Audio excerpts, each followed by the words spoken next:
Selamat pagi teman-teman. Nama saya Feni Anggrani, kelas 10 MS6, NIM 80401821. Saya di sini akan menjelaskan tentang video keempat, yaitu COVID-5 7 Enables.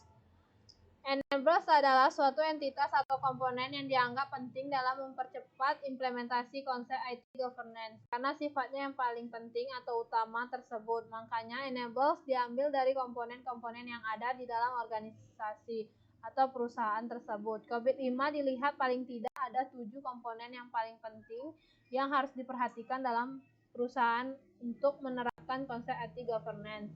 Yang pertama adalah Principle, Process, and Framework. Prinsip atau prinsip utama yang diambil oleh perusahaan merupakan hal yang mendasari paradigma implementasi IT governance. Prinsip biasanya terdiri dari 3-5 kalimat yang benar-benar mencerminkan bagaimana paradigma atau strategi organisasi itu dalam menerapkan IT governance. Contohnya adalah semua yang terkait dengan IT kita outsource kecuali tidak ada perusahaan yang bisa menyediakan jasa tersebut.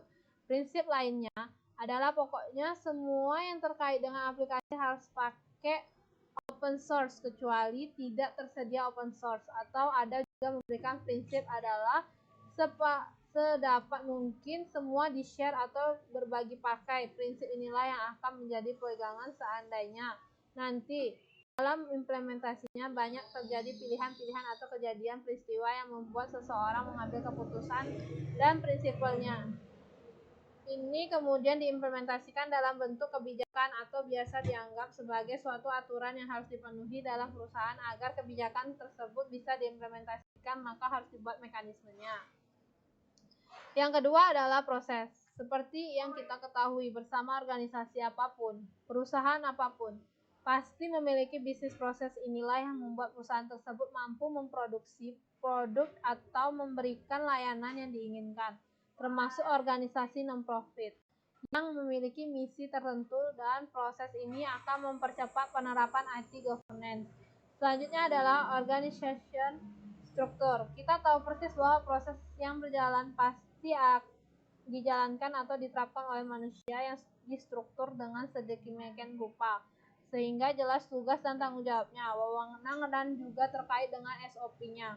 Oleh karena itu, struktur organisasi menjadi hal yang paling penting karena menjadi enables atau alat untuk mempercepat penerapan implementasi governance. Selanjutnya adalah kultur, ethics, dan behavior. Proses tadi dijalankan oleh sumber daya manusia yang distruktur. Pada akhirnya, IT governance yang baik harus menjadi sebuah kultur, harus menjadi sebuah budaya yang tidak harus orang itu disuruh-suruh atau dipaksa, tetapi secara sadar menerapkannya. Dan ada hal-hal yang bisa dilihat dari peraturan, tetapi harus bisa dilihat dari hal-hal yang terkait dengan non-aturan. Disinilah etika mulai masuk. Kultur dan etika akan menjadi perilaku yang harus dijalankan oleh sumber daya manusia dari waktu ke waktu.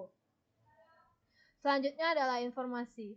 Information merupakan akses terpenting dari sebuah perusahaan yang merupakan hasil dari pengolahan data. Informasi ini juga dianggap enables yang penting. Informasi harus dijaga, informasi harus dirawat, informasi harus dikelola karena merupakan akses sumber daya perusahaan yang paling penting.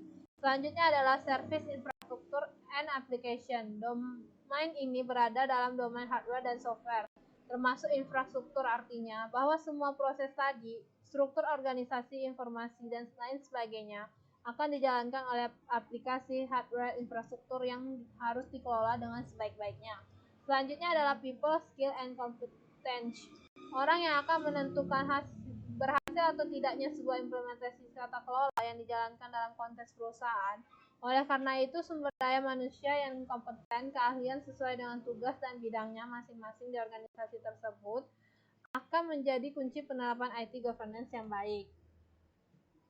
Sekian dari presentasi saya. Bila ada kata-kata yang salah atau yang kurang, saya mohon maaf. Sekali lagi saya ucapkan terima kasih. Selamat pagi.